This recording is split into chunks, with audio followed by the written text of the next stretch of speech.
Movie की starting होती है एक लड़की को दिखाते हुए जिसका नाम रिक है और वो अपनी स्कूल बस के पीछे तेजी से भाग रहा है क्योंकि आज वो स्कूल के लिए लेट हो चुका है। अब बस थोड़ा आगे जाके रुक तो जाती है लेकिन रिक उससे टकरा जाता है, फिर स्टॉप साइन से भी टकरा जाता है और बस में चढ़ते चढ़ते दरवाजे से भी। यानी आज बेचारे की किस्मत ही खराब थी। अब जैसे ही वो बस में एंटर होता है तो उसके साथी यानी उसके स्कूलमेट्स उसे अपने साथ ही नहीं बिठा रहे होते। सारे उससे कह रहे होते हैं सॉरी हम तुम्हें अपने साथ नहीं बिठा सकते। तभी उसे अपना दोस्त दिखता है जो उसे अपने साथ बैठने की ऑफर करता है। अब बस में बैठते ही रिक फौरन से पीछे देखता है। वहाँ पर एक लड़की अपने एक और दोस्त के साथ बैठी होती है और ये लड़की वो होती है जिसे रिक पसंद करता है और ये रिक का क्रश भी है। इस लड़की का नाम जिल होता है। पर तभी रिक का दोस्त जब देखता है कि उसका दोस्त उसे देख रहा है तो वो रिक से कहता है बस कर दो, वो लड़की तुम्हें कभी नहीं मिलने वाली। उसका तो पहले से ही एक दोस्त है। उनके स्कूल का साइंस ट्रिप जाता है। जब वो लोग वहाँ पर पहुँचते हैं तो देखते हैं कि एक टहनी पर बर्ड बैठा हुआ है। जिल उस बर्ड को देख रही होती है। अब रिक अपने कैमरा से उस बर्ड की पिक्चर लेता है पर फ्लैश होने की वजह से वहाँ उस बर्ड को आग लग जाती है। पर शुक्र है कि वहाँ ये बात कोई नोट नहीं करता।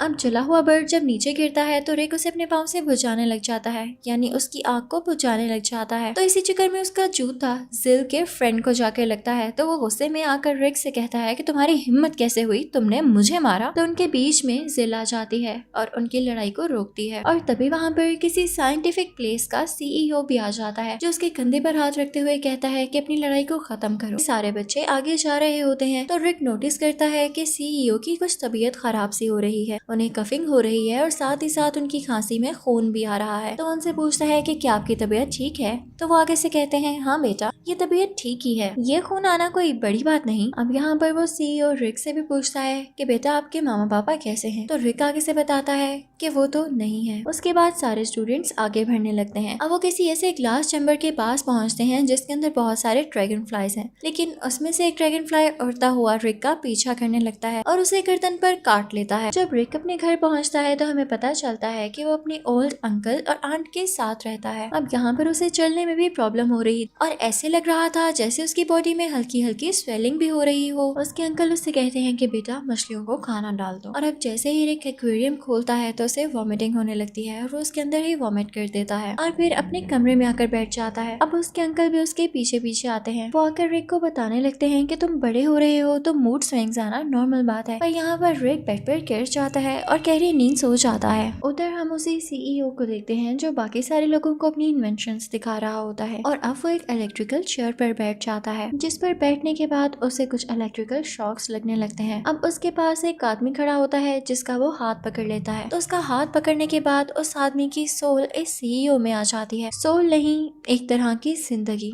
यानी सीईओ की जिंदगी अब लंबी हो जाती है। यहाँ पर सारे लोग ये देखकर डर से जाते हैं। फिर हम देखते हैं कि रिक को होश आ गया है और अब यहाँ पर वो अपना कंप्यूटर ऑन करता है और गूगल पर सर्च करने लग जाता है कि ड्रैगन फ्लाई बाइट, यानी वो ये देखना चाह रहा था कि ड्रैगन फ्लाई के काटने से क्या होता है, क्योंकि उसे अपनी बॉडी में बहुत से चेंजेस मिल रहे थे। पर तभी उसे एक नोटिफिकेशन आती है कि प्रोफेसर एक्स ने आपको फेसबुक पर एज ए फ्रेंड ऐड किया है और साथ ही साथ उनके कुछ मैसेजेस भी आते हैं कि रिक सारे जवाब मेरे पास हैं, मुझे मत ढूंढना, मैं तुम तक खुद आऊंगा। तभी उसकी नजर पड़ती है अपने फादर की पिक्चर पर, तो वो उसे देखने लग जाता है और अपने फादर को मिस करने लग जाता है कि डैडी आप बहुत जल्दी चले गए। फिर अगली सुबह हम देखते हैं कि इनके स्कूल में एक साइंस फेयर होता है तो वहाँ रिक भी जाता है। वहाँ पर एक गेस्ट आए होते हैं और वो होते हैं स्टीफन हॉकिंग्स। वो आकर इन सब बच्चों से कहने लग जाते हैं कि मुझे देखो मैं चल भी नहीं सकता, मैं चाहता हूँ कि मेरी भी तुम लोगों जैसी जिंदगी होती, मैं जहाँ चाहता वहाँ जा सकता। अब इसके बाद सारे बच्चे अलग अलग हो जाते हैं। तो रिक जब चलकर जा रहा होता है तो उसकी नजर सिल पर पड़ती है और वो उसी में खो जाता है और इसी वजह से उसकी टक्कर सिल के दोस्त के साथ हो जाती है। वो रिक से कहता है कि देख के चला करो। अब जैसे ही रिक थोड़ा आगे जाता है और पानी पीने लगता है तो जिस बोर्ड पर वो हाथ रखता है वो उसका हाथ उसी के साथ चिपक जाता है। वो अपना एक हाथ तो छुड़ा लेता है और ऑब्जर्व करता है कि उसके हाथ पर छोटे छोटे बाल आ रहे हैं और उसके हाथ काफी स्टिकी यानी चिपचिपे से हो रहे हैं। अब जब वो दूसरा हाथ छुड़ाने की कोशिश करता है तो बोर्ड टाइप बॉक्स उसके हाथ के साथ ही चिपक जाता है और झटका लगने की वजह से वो सीधा जाकर सिल के दोस्त पर लगता है। तो अब यहाँ पर लड़ाई होने लगती है। उन दोनों की लड़ाई के दरमियान रिक स्टीफन हॉकिंग्स की उसी व्हील चेयर के ऊपर जाकर गिरता है जिससे स्टीफन हॉकिंग्स भी जख्मी हो जाते हैं। वो मक्खियों के छत्ते में जाकर गिरते हैं जिसकी वजह से सारी की सारी मक्खियाँ बाहर आने लगती हैं और सारे स्टूडेंट्स में हलचल बच जाती है। रिक अब वहाँ से बाहर जाता है और नोट करता है कि वो बिल्डिंग के ऊपर चल सकता है। वो जंप्स भी लगा पा रहा था।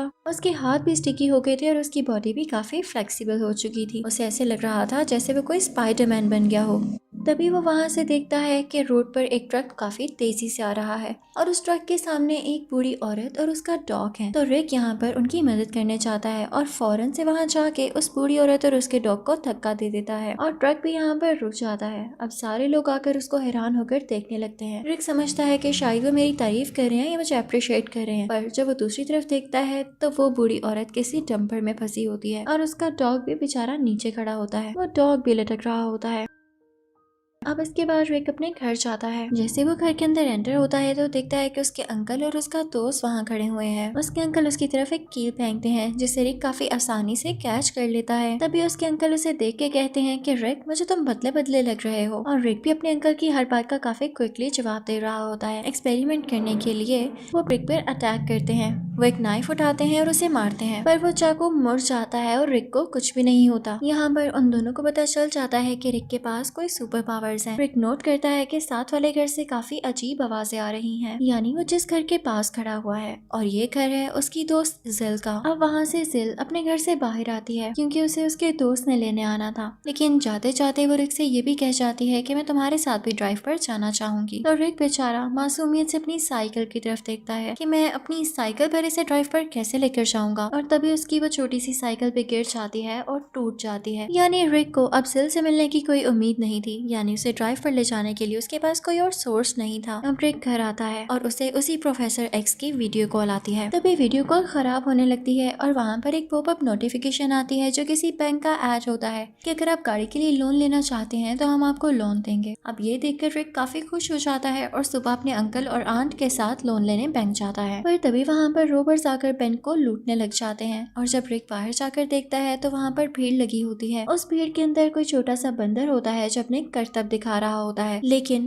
पास में ही उसके अंकल की बॉडी पड़ी होती है। वो फौरन से भाग कर जाता है और अपने अंकल को देखता है तो शुक्र है वो जिंदा होते हैं। उसके अंकल उससे पूछने लग जाते हैं, रिक तुम क्या एक रिस्पॉन्सिबल लड़के हो? तो रिक आगे से कहता है मैं भी नहीं जानता। तभी वहाँ पर एक मेडिकल टीम आ जाती है जो रिक के अंकल को हॉस्पिटल शिफ्ट करती है। अब दूसरी तरफ हम सीईओ को देखते हैं जो कि अपने ऑफिस में है और उसके ऑफिस में उसकी एक असिस्टेंट आती है। पर यहाँ पर उस सीईओ की तबीयत खराब हो रही थी, वो दोबारा से वीक फील कर रहा था, तो वो अपनी असिस्टेंट का हाथ पकड़ के उसकी सारी जान ले लेता है और खुद पावरफुल हो जाता है। और इसके बाद वो उसकी डेड बॉडी को अलमारी में छुपाने लगता है। तो रिक को हम देखते हैं जो कि अपने अंकल के पास होता है और उसके बाद वो सोचता है कि क्यों ना प्रोफेसर एक्स से मिला जाए, क्योंकि वो उसकी शक्ल तो देख ही चुका था। उनसे मिलने जाता है तो उसको किसी ऐसे स्कूल में लेकर आता है जो कि स्पेशल बच्चों का स्कूल है। और यहाँ पर प्रोफेसर एक्स रिक को ये भी बताने लगते हैं कि तुम एक बहुत ही स्पेशल बच्चे हो, यानी तुम में बहुत ज्यादा पावर्स हैं, अगर तुम इनका यूज करो तो तुम उड़ भी सकते हो। प्रोफेसर एक्स भी व्हील चेयर पर होते हैं और अब वो मिलते हैं अपनी बीवी से। उनकी बीवी भी व्हील चेयर पर होती है और उन सब में बातें होने लगती हैं। तभी प्रोफेसर एक्स की बीवी एक छोटा सा बच्चा सामने लाती है जो कि बच्चा यानी इंसान भी नहीं लग रहा होता, इससे लग रहा था कोई टॉय है और वो भी व्हील चेयर पर ही बैठा होता है। वो बच्चा आहिस्ता आहिस्ता से अपने छोटे छोटे हाथ अपने दिमाग की तरफ लाता है और टेलीकाइनेसिस करते हुए अपने फादर को यानी प्रोफेसर एक्स को हवा में उड़ा देता है। अब इसके बाद हम देखते हैं कि प्रोफेसर एक्स की बीवी रिक के सामने आती हैं और उससे कहती हैं कि तुम स्कूल में बिना कॉस्ट्यूम के ही आ गए हो, अगर तुम्हें सुपर हीरो बनना है तो अपना कॉस्ट्यूम डिजाइन करना होगा। अब यहाँ पर रिक जाकर अपना कॉस्ट्यूम डिजाइन करने लगता है जो कि ग्रीन कलर का होता है और उस पर ब्लैक कलर का ड्रैगन फ्लाई बना होता है और उसे ये आइडिया उसी ड्रैगन फ्लाई के काटने की वजह से आया था। अब इसके बाद रिक अपनी छत पर चला जाता है और वहाँ बैठने लगता है कि तभी वहाँ पर एक और आदमी आता है जिसने ब्लू कलर का कॉस्ट्यूम पहना होता है। वो उसे कहने लगता है ये मेरी जगह है, यहाँ से उठो। तो रिक उसे कहता है आओ बात करते हैं, मिलकर बैठ जाते हैं।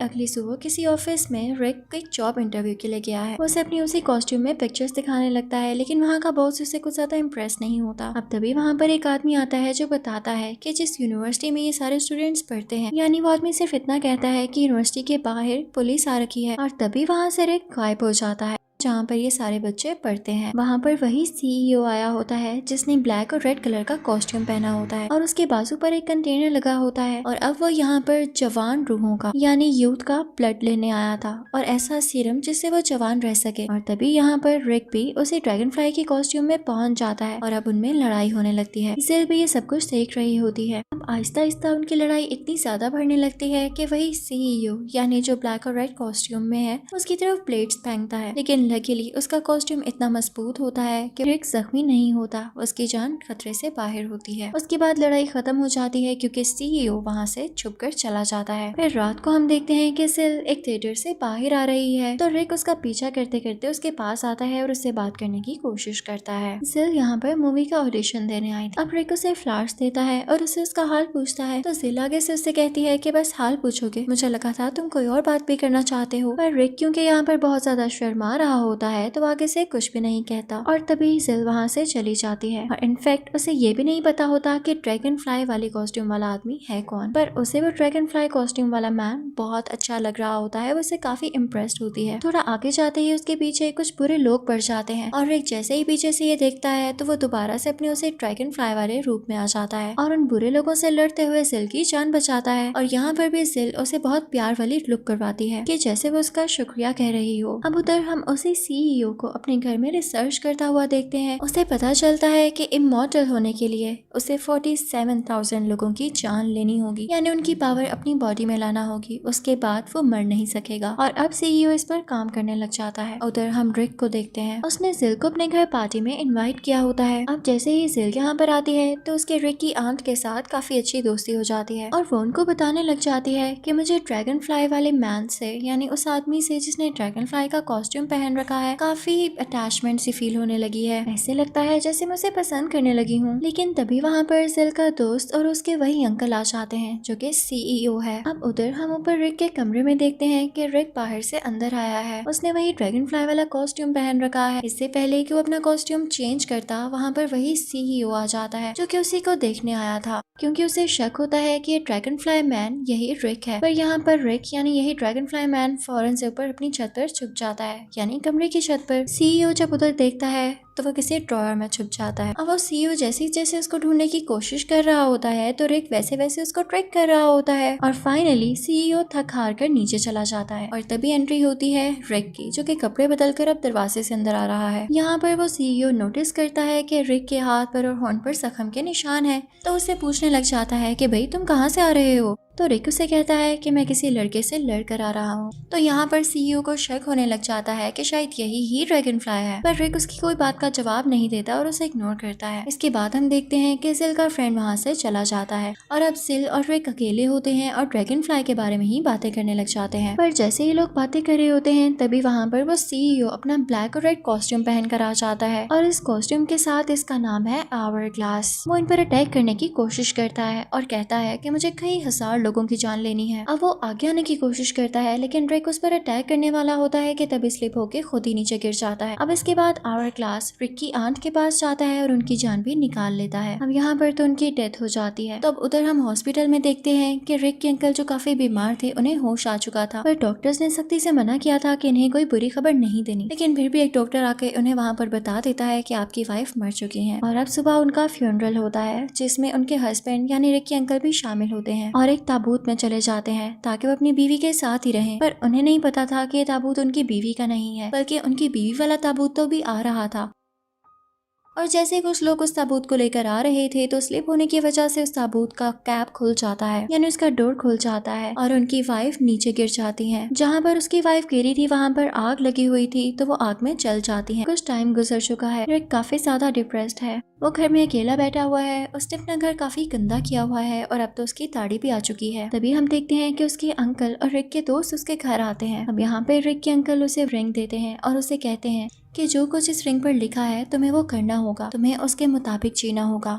और जो वर्ड्स उस रिंग पर लिखे हुए थे वो ये थे: honour, dignity, pride, commitment, duty और हेल्थ केयर। तब रिक भी आगे से कहता है कि मैं समझता हूँ कि मुझे इन चीजों को फॉलो करना होगा और अब मैं भी सुपर हीरो बनना चाहता हूँ, लेकिन मुझे समझ नहीं आ रहा कि मैं करूँ तो क्या करूँ। अब यहाँ पर सारे एक चीज को लेकर परेशान हो रहे थे क्योंकि आवर ग्लास ने रिक से कहा था कि वो किसी ऐसी सेरेमनी में जाएगा जहाँ पर हजारों लोग हों और वहाँ पर वो सारे लोगों की जान लेगा और एक साथ ही स्ट्रॉन्ग हो जाएगा। तभी टीवी में न्यूज आती है कि एक कन्वेंशन होने वाली है और उसमें 1000 लोग आने वाले हैं। तो रिक को पता चल जाता है कि यही वो मुकाम है, यानी यही वो इवेंट है जहाँ पर ये इंसिडेंट होगा। वो वहाँ पर चला जाता है। अब उसे नहीं पता होता कि सीईओ ही आवर ग्लास है, तो उसे सीईओ से पूछने लग जाता है कि आवर ग्लास कौन है। तो सीईओ आसपास देखता है, उसे एक मॉन्क नजर आता है जो बच्चों से बात कर रहा होता है। तो रिक से वो कहता है कि यही आवर ग्लास। तो रिक वहाँ जाकर उस मॉन्क को बहुत बुरे तरीके से मारने लग जाता है और इसी दौरान असली आवर ग्लास यानी वो सीईओ वहाँ से भाग जाता है। अब जैसे ही आवर ग्लास वहाँ से निकला था तो उसने अपनी इलेक्ट्रिकल चेयर को भी स्टार्ट कर लिया था और ऊपर जाते ही उसने पूरी की पूरी छत रिक के ऊपर फेंक दी थी, जो कि अब ड्रैगन फ्लाई के कॉस्ट्यूम में था। पर रिक अपनी पूरी पावर यूज करते हुए इस छत को अपने ऊपर से हटाता है, लेकिन यहाँ पर एक अजीब चीज होती है कि वो छत दोबारा से ही रिक के ऊपर आकर गिर जाती है। बेचारा रिक। अब यहाँ पर आवर ग्लास रिक पर वही ब्लेड्स फेंकने वाला होता है, लेकिन तभी सिल बीच में आ जाती है ताकि रिक की जान बच सके और अब उसे वो ब्लेड लग जाता है। रिक को समझ नहीं आता कि वो क्या करे, तो वो फौरन से छत पर जाता है जहाँ पर आवर ग्लास अपनी चेयर पर है। वो उसी चेयर का यूज करते हुए सिल की जान वापस लाता है। सिल अब रिक का शुक्रिया अदा करती है। तभी वो लोग स्क्रीन पर देखते हैं कि सिर्फ 10 सेकंड बाकी बचे हैं और इसके बाद आवर ग्लास इमॉर्टल हो जाएगा। तो वो उसे रोकने का सोचते हैं। आवर ग्लास भी फौरन से उसकी तरफ प्लेट्स फेंक रहा होता है, लेकिन रिक बैक फ्लिप्स लगाता हुआ अपनी जान बचाता है और उसके पास एक ऐसा फ्लूइड लेकर आता है जो कि एक्सप्लोड कर जाता है। यहाँ पर वो आवर ग्लास यानी सीईओ तो मर जाता है, पर क्योंकि ड्रैगन फ्लाई का कॉस्ट्यूम काफी अच्छा होता है, उस पर किसी चीज का असर नहीं होता, तो वो बच जाता है। और दूसरी तरफ से सिल भी उस एक्सप्लोजन की वजह से दूर जाकर गिरती है और अब रिक और सिल एक साथ उस बिल्डिंग से नीचे गिर रहे होते हैं। फिर उसके बाद हम देखते हैं कि नीचे गिरते हुए सिल ये नोट करती है कि रिक के हाथ में वही रिंग है, तो उसे पता चल जाता है कि किस पावरफुल फैमिली से बिलोंग करता है और यहाँ पर वो एक दूसरे के लिए अपना प्यार एक दूसरे से कन्फेस करते हैं। ये मूवी यहीं पर एंड हो जाती है।